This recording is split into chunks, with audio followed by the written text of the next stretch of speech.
Welcome to Story Within the Story with Hidden Gems Literary Emporium, your non-profit, family-owned community bookstore.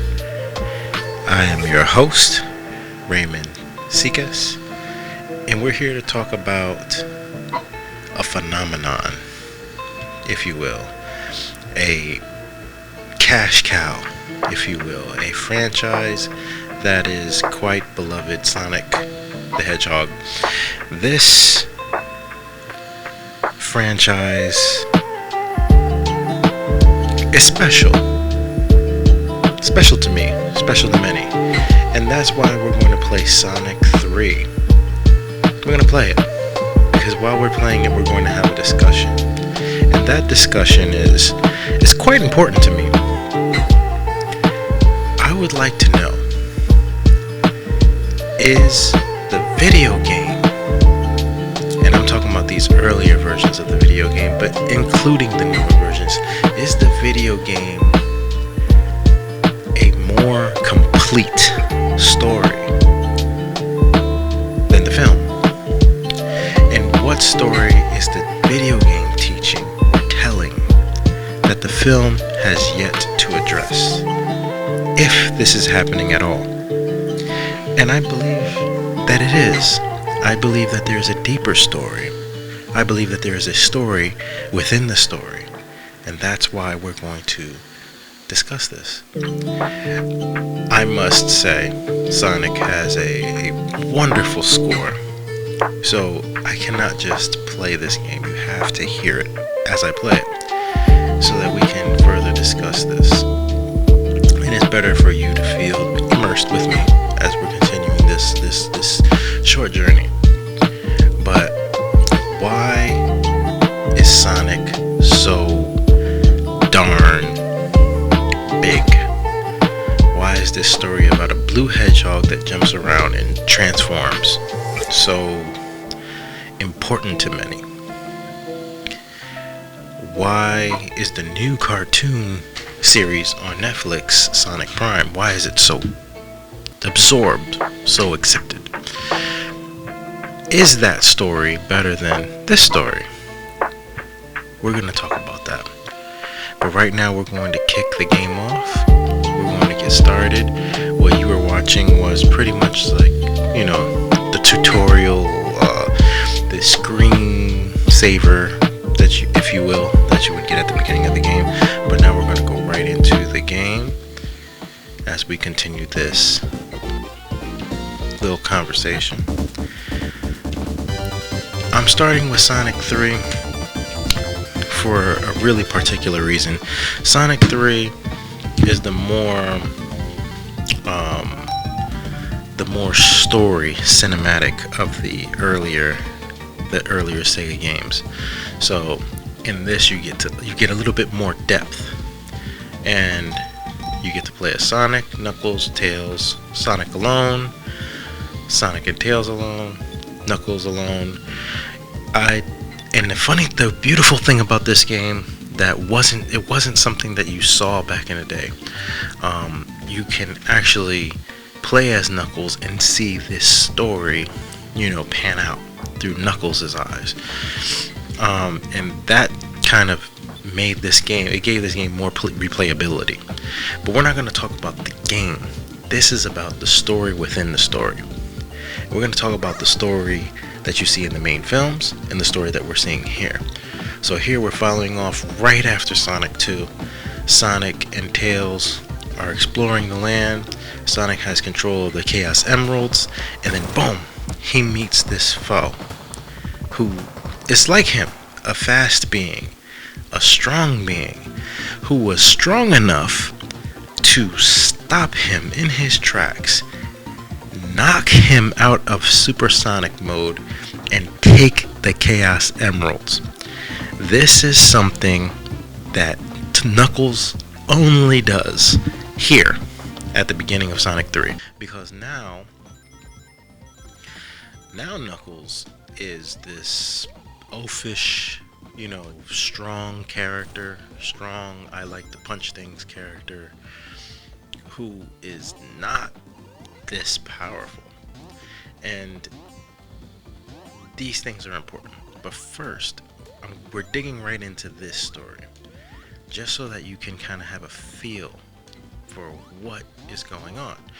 What is this story about? What is the story in these video games about? Mainly the story is you have Sonic, this blue hedgehog. He's in this tropical, beautiful land. Every game starts in his land, in his place, like where he lives. In the films, it's as if he came from somewhere else and was brought to this land by owls. These things don't really happen at least in the video game. I do not know the continuity that you see in the comic books, because this isn't about that. This is the story within the story. We're talking about what we're looking at right now. So he is in his land. He's just running about, and his land is taken over by this man, this human. Dr. Robotnik, the main antagonist in this series, is the only human in this series. This scientist who comes into his land and starts kidnapping the animals, because the animals in his land have some type of magical property, just like himself. He's hyper fast, tails can fly with his tails. The animals in his land have some type of power or ability, and Dr. Robotnik wants that, or Dr. Eggman now. He uses the animals to fuel the enemies that you see in the game. So when you're playing the game, oh, I missed it. When you're playing the game, you come across these animatronic animals, robots that are weaponized. They're going around the land, and they're all pretty much hunting down Sonic. It's as if Sonic is one of the only animals that hasn't got captured at this point. What Sonic does is he uses his abilities to, you see, destroy the robots, but without harming the animals inside. And this, I feel, is something that has not been touched at all in any of the films, especially the new cinematics that you see on, in Hollywood. They're awful, but not awful as movies. They actually tell a pretty good story. It's pretty entertaining. It's fun. It's funny in a sense, but we're not going to talk about that story, because we're talking about this story right now. Just don't want to ramble. Continuing the story.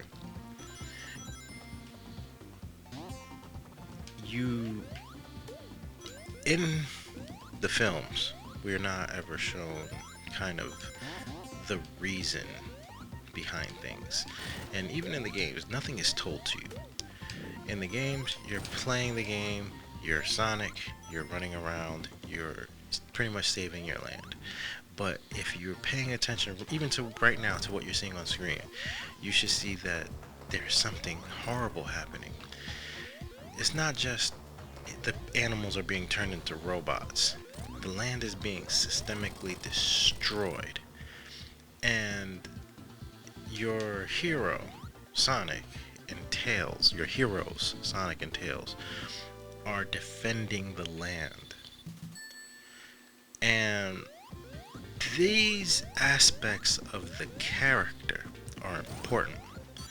Not only are they defending the land, when they fight the robots that are attacking their land, they don't destroy the animals that are trapped inside of the robots. And I said this earlier. I'm repeating myself for a reason. A character who does something this, I'd say, noble, that would take his time to make sure not to harm life, is a character that is far more mature than the character that is presented to us on film and TV. Sonic on film and TV is like Bugs Bunny. He's very erratic. He talks fast, he acts fast, he thinks fast. He is not methodical in any way. He makes mistakes, which is cool. We all make mistakes, we all learn from them. However, the Sonic story that was presented in these video games, that a story that was written by others who wanted to present something. They may not have put text on the screen, but they did a fantastic job telling you a story through visuals. As you're playing this game, you are getting a story. What did we experience in these 10 minutes together? We experienced Sonic. He has great power. They are stopped by someone that's like them, another animal who seems to be working with Dr. Robotnik or Eggman, depending on which generation of this game you're experiencing. This Knuckles character not only is sided with Eggman, but he takes the power from Sonic. It shows that their new enemy is strong. Super Sonic is indestructible at this point of the story, but Knuckles is able to stop this from Sonic. And furthermore, not only is there an animal working with Eggman, the land is being destroyed. It's on fire, and it kind of helps wrap the story up. You could kind of sense this is the reason why Sonic went supersonic. This is why he ran as fast as he could. He jumped off of the plane. Like, whatever was happening in the land, they knew about it, Sonic and Tails. They were not just moseying along in life. They were on their way to this island. Sonic senses the urgency of the situation. He jumps off of the plane and he goes flying into the town. Well, not the town. He goes flying into the island. And what ends up happening is he is attacked. He loses the power that he had. And when he loses this power, it does not stop him in any way, shape, or form. The game continues immediately. The story continues. The story progresses immediately. You are on Angel Island. You are moving forward. You're jumping into the Chaos Zone and you're trying to get the Chaos Emeralds back. Because, and we don't know this yet, Knuckles is the guardian of the Chaos Emeralds. And he took the emeralds and brought them back to the zone. Why? Because Robotnik tricked Knuckles into believing that Sonic was doing ill. I don't know how Knuckles doesn't figure it out.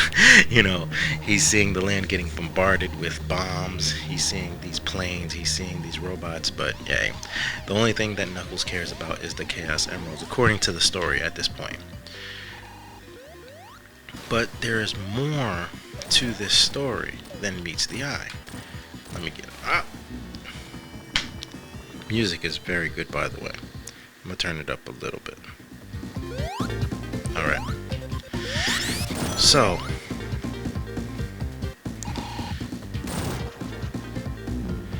as we continue the story, look at this. This was another beautiful thing about Sonic 3. Story elements were happening real time, and this kind of was non-existent in video gaming at the time, which is what kind of intrigued people and kept them going. You're playing, you're Sonic, you're running, they're trying to bomb you and they can't hit you. It makes you feel his speed in a very simple way. And then in the background you see your enemy coming in. These small little trinkets keep the game interactive to in a sense. So here we are, we see Robotnik for the first time, and he's immediately a little bit, you see that he's better equipped than he was in the first two Sonic games. In every Sonic game, Robotnik is very easy to defeat the first time. He's going to be easy to defeat now, but still, he's a little more challenging. He got a little more beef to his armor. And yet, every single time that Sonic defeats Robotnik, every single time he breaks his ship, he does not harm Robotnik or Eggman. I gotta say Robotnik or Eggman because now he's known as Eggman. He never harms the man. He just destroys his toys. And I'd say that that's deep. These things that we are experiencing, these things that we are seeing, are deeper than a childish hedgehog who doesn't understand the world that he's in. And I feel as though, the Sonic that was presented to us in Sonic 1 through 3 and Sonic Knuckles is not the same Sonic that is given to us in modern times. The historical Sonic the Hedgehog was a far more mature character who really cared about his people. He really cared about the situation he was experiencing. He is a true example of bravery. He is a true hero in a sense. The bravery of Sonic the Hedgehog is something that is very clear in the story. Uh-oh, Tails just took my bubble. Alright, we're good.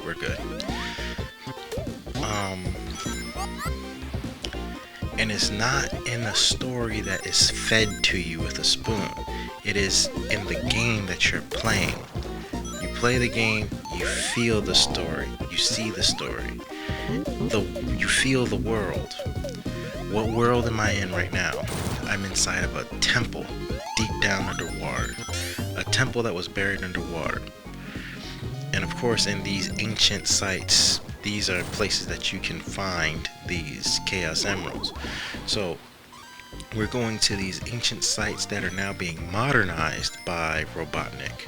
So humanity and humans are impeding on this animal kingdom. But it's not a kingdom.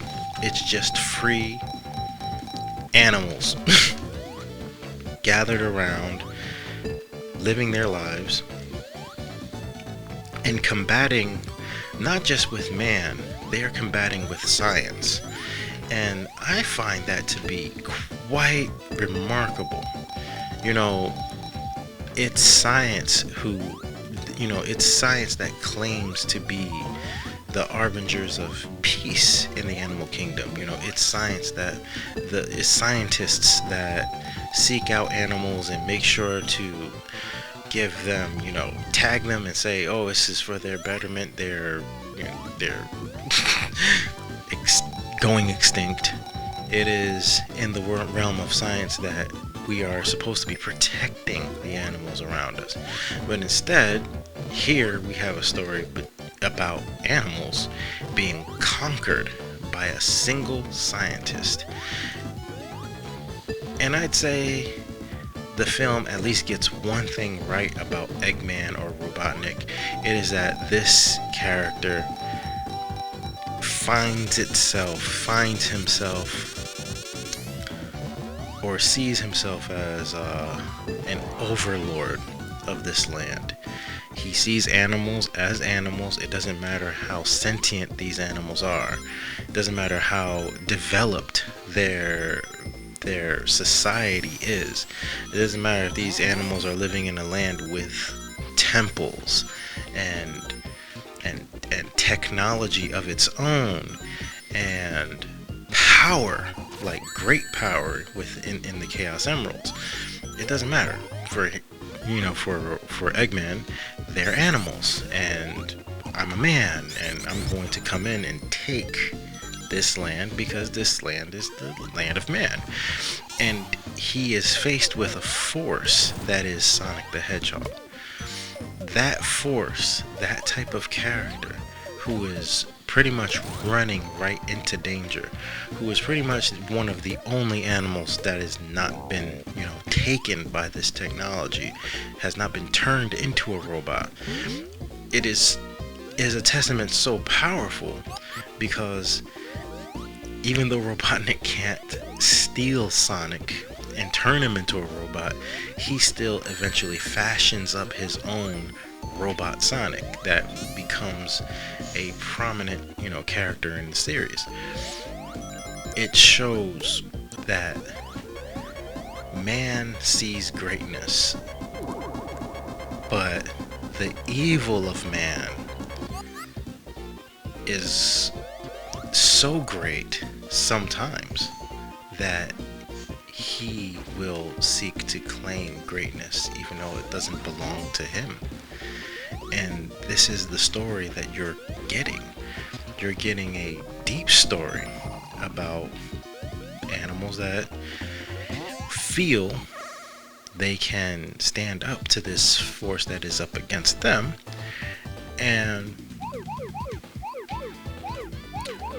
you see whether or not you can, stop them, stop this force, stop Robotnik. Hold on. I'm going to, since I'm here, I'm gonna switch to some... Oh! Dang it. Well, we'll keep this music on for a moment, because I'm trying to complete a thought. The thing about the video game music, when it's in your ear, and Sonic has great music, I love it, but when it's in your ear and you're trying to complete a thought, it's a little difficult.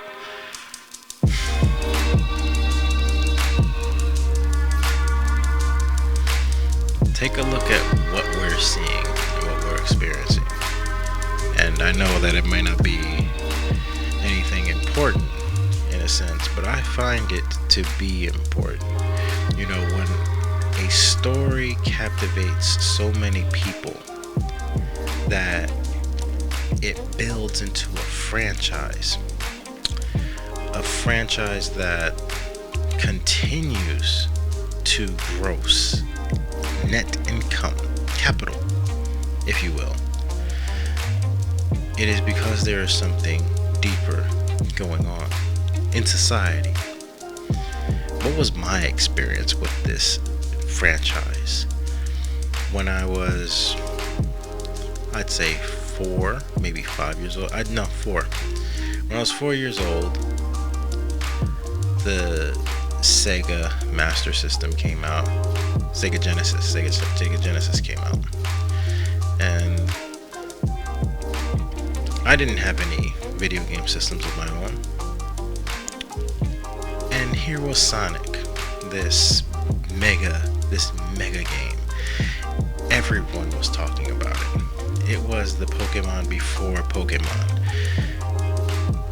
It was very well received, very well advertised, and anyone that went over their friend's house to experience this game found themselves captured. Like, they really did. This gave you, if you take a look, you have your score, your time, your rings. These small trinkets make this experience important at the time. At the time, the only place you can go to pretty much have the robust, fun experience of great video games with great graphics and great stories, the only place you can really go to get that was arcades at the time. And here comes Sonic, and it gives you an arcade experience. You got lives, you got rings, you got time, you got a score. It's the experience of feeling like you're in an arcade playing a very cool arcade game, but you're home. So the Sonic franchise marked a crossroads, if you will, for the video game industry. It showed consumers that, hey, you don't have to go to the arcade and spend up all your money to enjoy a video game. You can get yourself a Sega and enjoy this game. And so many people got Segas pretty much for this game. in my experience, I owned a Sega and a Super Nintendo. The Super Nintendo would prove to have, at least in my opinion, far better games. Because when I play a video game, it's not about gameplay. It's not about shooting and destroying or any of that. It's about story. I've always been captured by stories. I mean, this is why I own a bookstore. So even this game captured me with its story. And how? Some people are like, how can you get captured by the story of Sonic? All you're doing is jumping around. I disagree. I disagree greatly. I experienced the story when I played this game. And I'm going to speak on that now. Here in this story, we're seeing a story of conquest. We're seeing a story of colonization. We're seeing a story of slavery. And those stories are important. And anyone that takes the time to tell that story without being preachy is a special person, is an artist. Because through art, we can create crossroads. We can create change through art. We can create revolution. And what is the revolution of Sonic the Hedgehog? He's a little hedgehog that's up against a big man. He has his own power, but the man has the power of technology and science. Other animals like him are experiencing this great and terrible threat, but the only one that stands by his side is Tails. And Tails was a small fox who was being bullied, and here he is running behind a hedgehog that can move at Mach speed, and Tails follows him everywhere he goes, and Tails puts his life on the line just as much as Sonic. And it's not because they like chili dogs. It's not because they are cool little kids that are really cool. It is because their homeland is under attack by a great and terrible threat, and they need to stop it.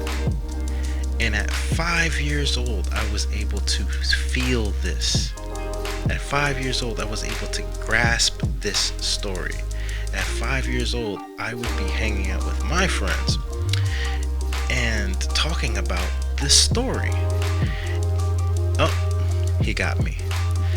And as I'm talking about the story, my friends would say, why does this story matter to you? Like, what is like, you jump, you fight, you beat the game. Did you beat the game yet? Yeah, I beat the game. But what about the story? What are these temples underwater that he's exploring? Why doesn't he dispatch of Dr. Robotnik? Why doesn't he destroy this man? Why does he why does he take the time to make sure that he doesn't hurt the animal that's inside the robot? Because when he's fighting these robots and he's using his high speed abilities and he's attacking these robots with homing abilities, he still makes sure that the animal inside is unhurt. These small things that you're only being fed visually. You're not being fed with script. These small things are what make this game special. I've played many games, like what's another Sonic game? Another Sega game with similar gameplay and fun mechanics. There's a Rocket Raccoon, or no, Rocket, I forget his name. There's a game called Rocket, or with a Rocket character. Rocket Knight Adventures. That's it. Rocket Knight Adventures has amazing gameplay. Great sprite art. It's a fun game. But there is no real story. It's a knight who's trying to save his girlfriend. This level has great music, so we're going to bring it in. Oh no. No, it's not the best. But anyway, we need to hear the game anyway. I think it was actually the last level that had great music, and I kind of just blew through it. My apologies. So here we are in another ancient site, and the story is not being fed to you through text, but what you're seeing, there's drilling happening. And the drilling changes the landscape. What else do we see? We see that there were works already in place by whoever once owned this land that allowed people to change the landscape with the switches. You look in the back, you see the ruins pretty much of Rome. All of these things I was able to pick up. All these things I was able to see. I'd say by the time Sonic 3 came out, I might have been 10. These things fascinated me. And that's why I'm speaking on it today. But let's take a moment. Let's go back to this. Yeah. Let's go back to this.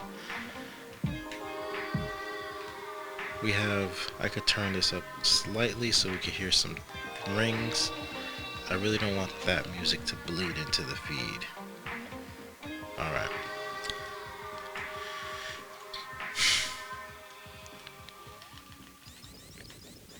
Sonic Team had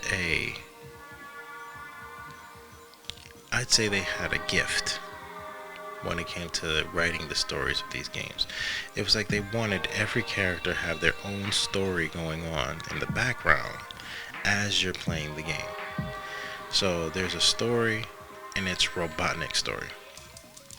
There's a story, and it's Knuckles' story. There's a story, and it's Sonic's story. There's a story, and it's Tails' story. And all of these people, all these characters are coming together in their own way in this world. And that kind of is what makes the experience of the Sonic games so special. And this tradition actually continued far into like the Sonic Advanced and Sonic Adventures franchise. There was this very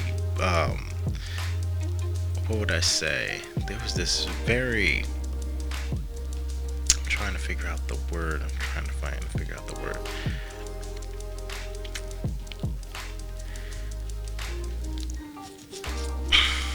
Dare I say brave? Or, yeah, I'd say brave. There was a very brave attempt at weaving multiple stories together in a video game about a single protagonist.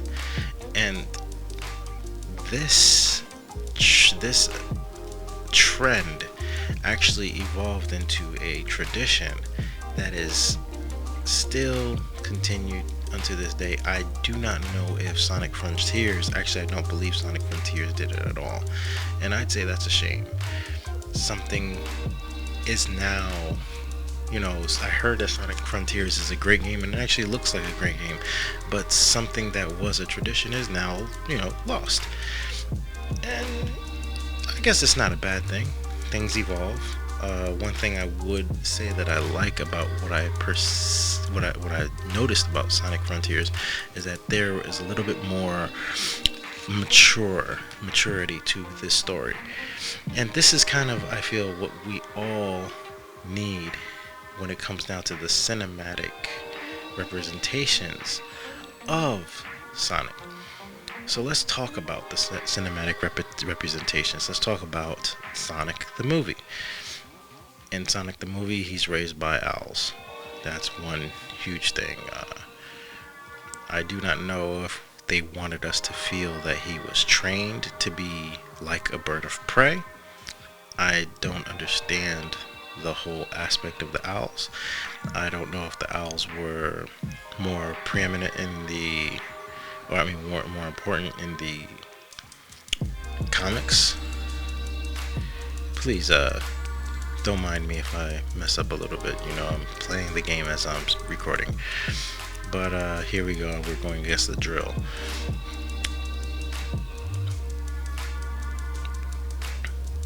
Whoop. But he's raised by owls. The rings are very powerful. Much more powerful than they are in the games. And what else? He gets adopted by a family, an interracial family. And I can't help but get the vibe that Sonic is really a story about people adopting people from another culture or race. And I tried to see if this wasn't the case, but I could not unsee what I was seeing. And that's one of the, I'd say, curses, if you will, I would say, about having a background in media studies. Your job is to pretty much study how the media affects society. And you understand, overstand with great insight that there is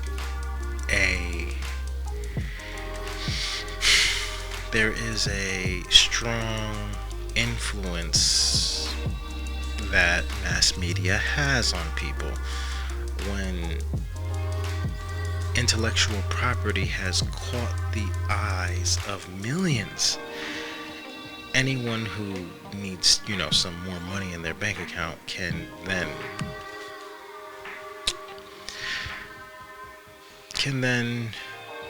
abuse something great and turn it into something not so great. And I would have to say that it feels like Sonic the movie did that. We, instead of getting a story about a land being conquered, we're getting a story about a very immature hedgehog being adopted into a family, and antics ensue. Jim Carrey's Robotnik is awesome. Jim Carrey is a great actor. You cannot unsee the greatness that is, Jim Carrey. He's an excellent actor. He's fun. He's funny. He has great comedic timing, and you see that in the film. Part 2, you get your Knuckles. Was Knuckles great? No. Yes. I'd say Idris Elba was a great Knuckles. However, you do get this new age Knuckles, the oafish, I want to punch everything Knuckles. They did succeed at showing that Knuckles was a little bit more skilled at fighting than Sonic. But the problem that I must, take into consideration is when we're introduced to Knuckles over here, he is able to take on Super Sonic. And when we're introduced to this, the immature young baby Knuckles, he just, no, that's not happening. And I'd say they made a mistake, because when you're dealing with stories, it's not just about, we're going to remake the story of Sonic 3. No. when you're dealing with stories and source material, you have to take into consideration that the source material is the source. And the further you deviate from the source, the less likely that you're going to have a great product. I would love to see on the silver screen or in IMAX the world that was built in these games. And I would love to experience the story that I experienced in these games, because these games only give you the story visually. There's no lines, there's no talking. There's no dialogue between Sonic and Knuckles and Tails. There's no dialogue between Sonic, Knuckles and Robotnik. You just know the story based on what was inside of the video game manual at the time, and the visual representations that you're picking up from playing the game. And don't mind me when you see me, fail. I'm not an expert. I can play the game, but I'm not a speedrunner. I'm not that person. I'm just a media scholar, actually. That's pretty much what I do. But I hope that I got you thinking. I hope that I got you thinking that when dealing with media, there is a story within the story. And what is the story within the story about Sonic? It's very simple. It's a story of conquest. A story that resonates with many Americans, including myself, descendant of the Siksika Blackfoot Nation. I don't need to harp on the history of my land. It is there. The ruins are still there. The people are still here in all colors. The feeling is still felt.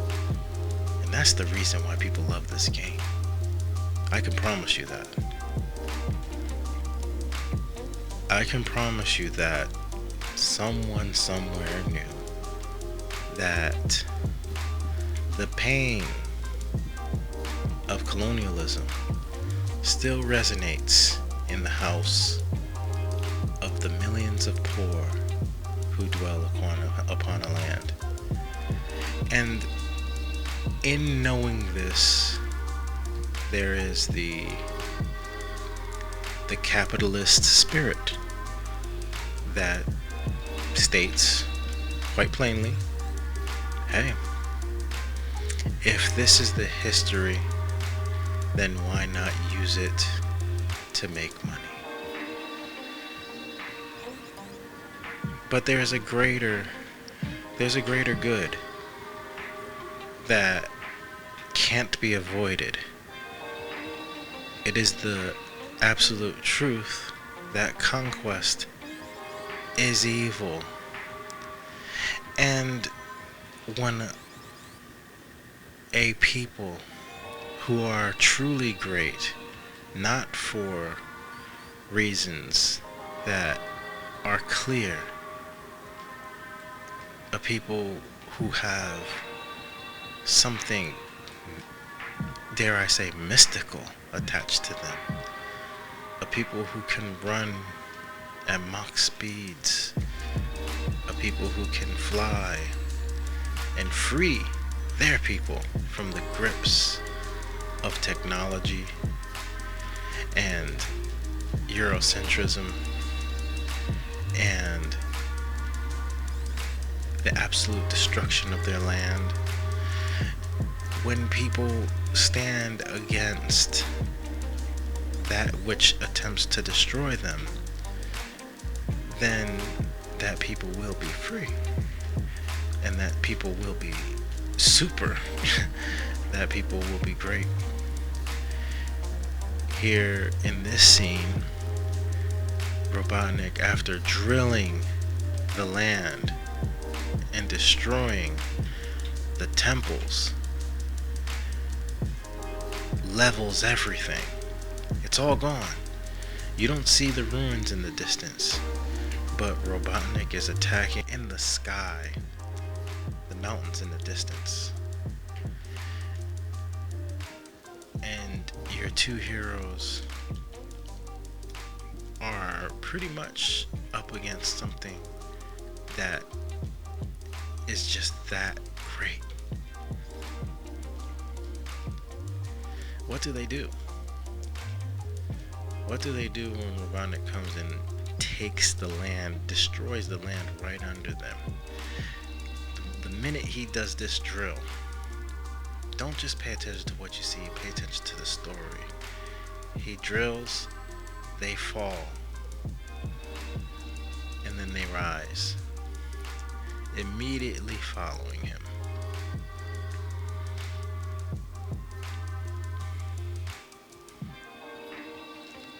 My son once asked me, why does Sonic always look mad? Seriously, he asked me, why does Sonic always look mad? And Hollywood, I believe, missed something. They missed something very important. Sonic doesn't just look mad. Sonic is mad.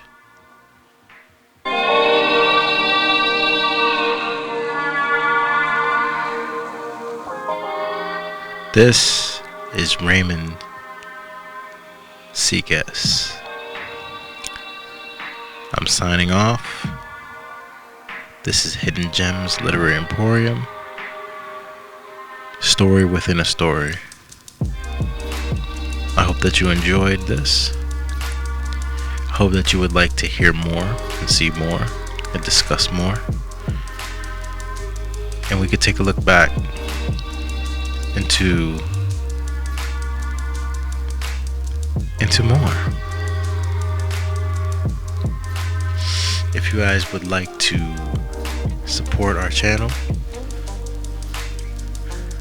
all you have to do is go to hiddengemsliteraryemporium.com or follow the links. We have all the links that can help us continue creating content, help us continue giving out books, and help us continue our mission to spread love through literacy. And I'm going to continue my mission with you to spread love through media literacy. Because what you see is not always what you get. There is always a story within a story, even if we don't see it. Even if the writers themselves didn't even see it.